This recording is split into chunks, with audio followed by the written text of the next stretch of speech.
ये जो बातें हैं श्रीमद् भागवत गीता में टीका में बताया गया है। ये बातें जो है प्रयोजक करता और प्रयोज्य करता। तो प्रयोजक करता है भगवान, प्रयोज्य करता जो है जीव। तो यहाँ सुंदर रूप से समझाया गया, यानी भगवान है ना पावर दे रहे हैं।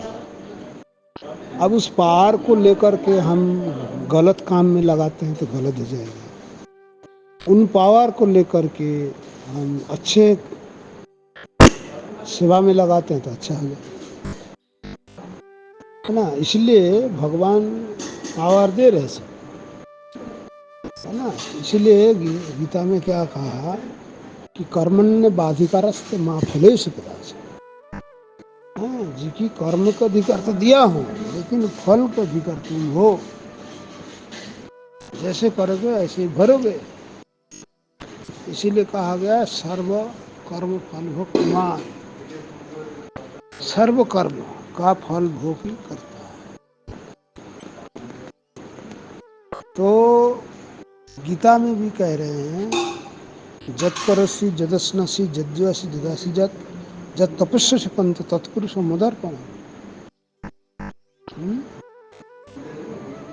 मेरे जा कुछ भी करना है ना, मेरे लिए करना है। जत करसी जदस्नसी जज्जु जत तपस्या से तपस्या कर रहे हो, है ना, कुछ भी कर रहे हो कि मेरे लिए मदर्पण, मुझे अर्पण करो। उससे क्या होगा, बंधन से मुक्त हो जाओगे, कर्म बंधन नहीं रहेगा, है ना। इसलिए कर्म छोड़कर कोई नहीं रह सकते हैं, है ना। हम जो सोते समय करवट बदलते हैं वो भी कर्म हो जाता है ना। मच्छर काट रहे, मच्छर मार दिया, कर्म बन जाएगा। तो भक्ति से रिलेटेड कैसे होंगे जब हमेशा हम भगवान के लिए करेंगे, उनके प्रीति के लिए, वही ध्यान ज्ञान चिंता सब कुछ वही होगा, है ना।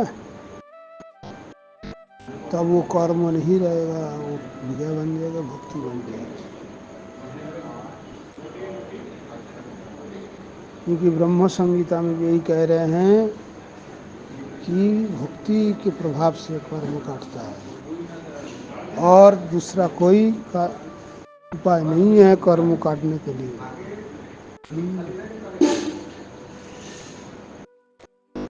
पाप करने से, विकर्म आदि करने से, प्रायश्चित करने से हो जाता है, लेकिन वो टेम्पोरारी इलाज है। लेकिन बीज रह जाते हैं।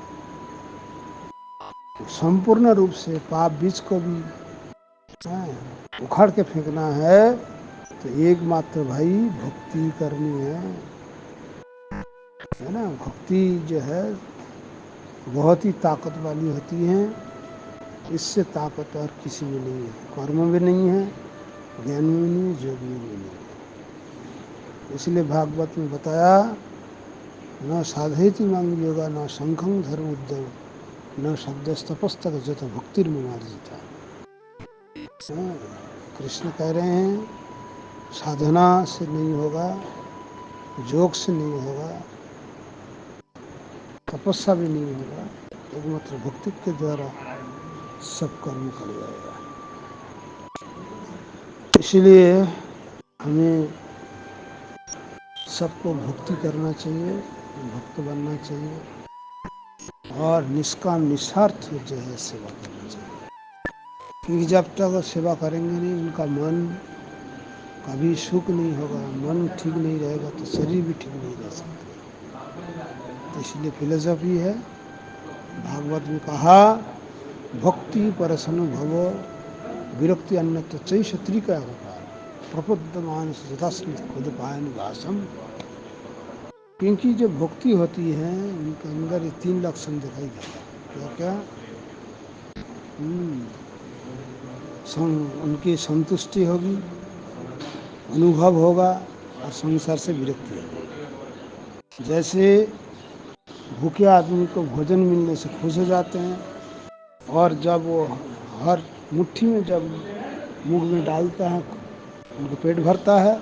तीसरा, उनका शरीर की पुष्टि होती है। बोलो भक्ति देवी की जय। और प्रमानंदे।